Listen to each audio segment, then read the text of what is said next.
Hi friends, ఎలా ఉన్నారు? అందరూ బాగున్నారా? Welcome to my channel. ఇప్పుడు వేడివేడి చికెన్ మంచూరియా ఎలా చేయాలో ఇప్పుడు చూద్దాం.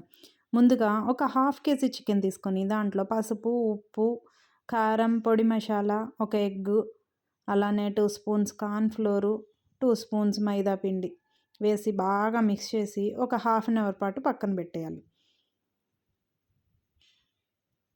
హాఫ్ అన్ అవర్ తర్వాత డీప్ ఫ్రై సరిపడా ఆయిల్ తీసుకొని దాంట్లో బ్యాచెస్ వైజ్గా కొన్ని కొన్ని ముక్కలు వేసుకుంటూ మీడియం ఫ్లేమ్లో అన్ని ముక్కలు వేపేసుకోవాలి, గోల్డెన్ బ్రౌన్ వచ్చేలాగా.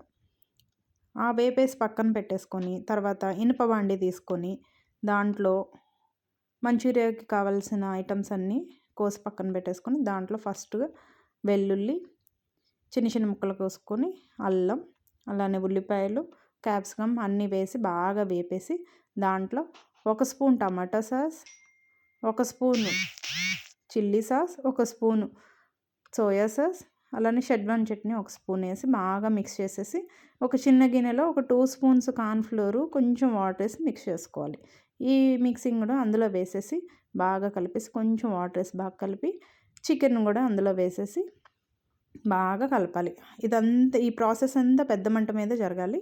దీంట్లో మనకి సరిపడా ఉప్పు, కారం వేసుకొని సరిపోతాయి. అట్లా కలిపేసుకొని దాంట్లో లాస్ట్లో కొత్తిమీర, కొంచెం ఉల్లి తరిగేసుకొని అంతా కలిపేసి పిల్లలకి తినిపిస్తే సాయంత్రం ఈవినింగ్ స్నాక్స్ కింద సూపర్ అంటే సూపర్ ఉంటుంది. అలానే మనం బయట కొనేలాగా కాకుండా అజినోమోటో అవన్నీ వేయం కదా, చాలా ఆరోగ్యం, చాలా మంచిది.